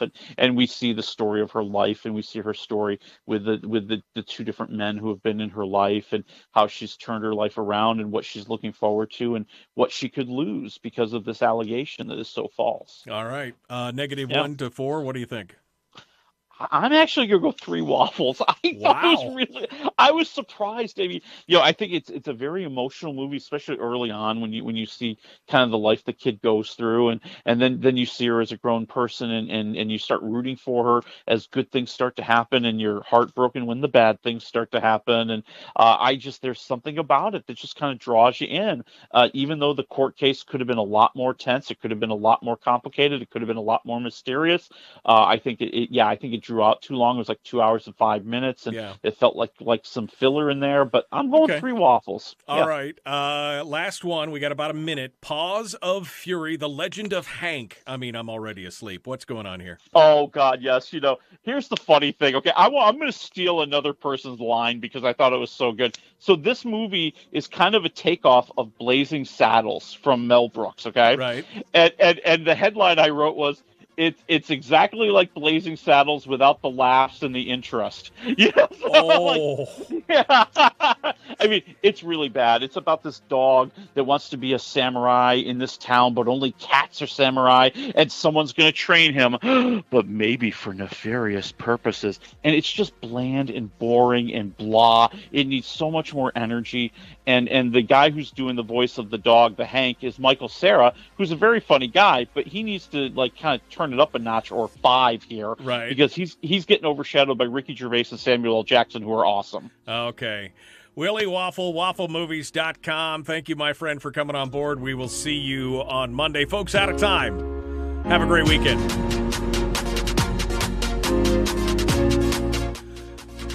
I guess I forgot to ask you -1 to 4 waffles on that one, Willie. I'm going 1 waffle. I think you knew it in your heart. I mean, I just read the synopsis and said, yep, 1 waffle. Exactly. I mean, I guess, am I just getting grouchy in my old age or what? Because it used to be when I was in my 30s, I'm like, I'll watch an animated movie, even with the kids or myself or whatever. Mm-hmm. Now it's like, no, I ain't got time for that. Yeah, I think it's been hard. I think there's been a little bit of a dry spell over the past couple of years. If you really want to see a good animated film, I'll give it to you. It's oh God, it's the Mitchells movie, The Mitchells versus the Machines, which is on Netflix, which is a very, very, very funny animated film about a family that has to fight off a robot apocalypse. That is the kind of animated film I think you would be very interested in. I think most people would be interested in. But yeah, I mean, like the last couple of Pixar movies have been kind of, they're okay. My pick of the week is Evil on Paramount Plus. Ooh, yes. Evil. It's kind of like a Mulder and Scully situation with a guy who's training to be a Catholic priest and a psychologist who's all about science, looking into exorcisms and supernatural events and everything else, and it is good. Nice. They're playing out the third season right now. I'm still in season 1, but I definitely got to go 3.5 waffles on that one. Evil on Paramount Plus. Go check it out. Willie Very won't, nice. So you guys got to go check it out because Willie's not going to do it. But well, I'll throw one for you real quickly on Hulu. The second best show they have, Bear. It is a story of a young chef who worked at the French Laundry, the greatest restaurant on the planet, who has to return home to take care of his family's sandwich shop, and nobody likes his new ways of doing things. Oh, okay. All right. Well, I'll check it out. I might check it out. We'll see what it goes on. All right, my friend, got to go. Thanks for coming on board. Hey, I'll see you soon. All right, folks. We'll see you on Monday.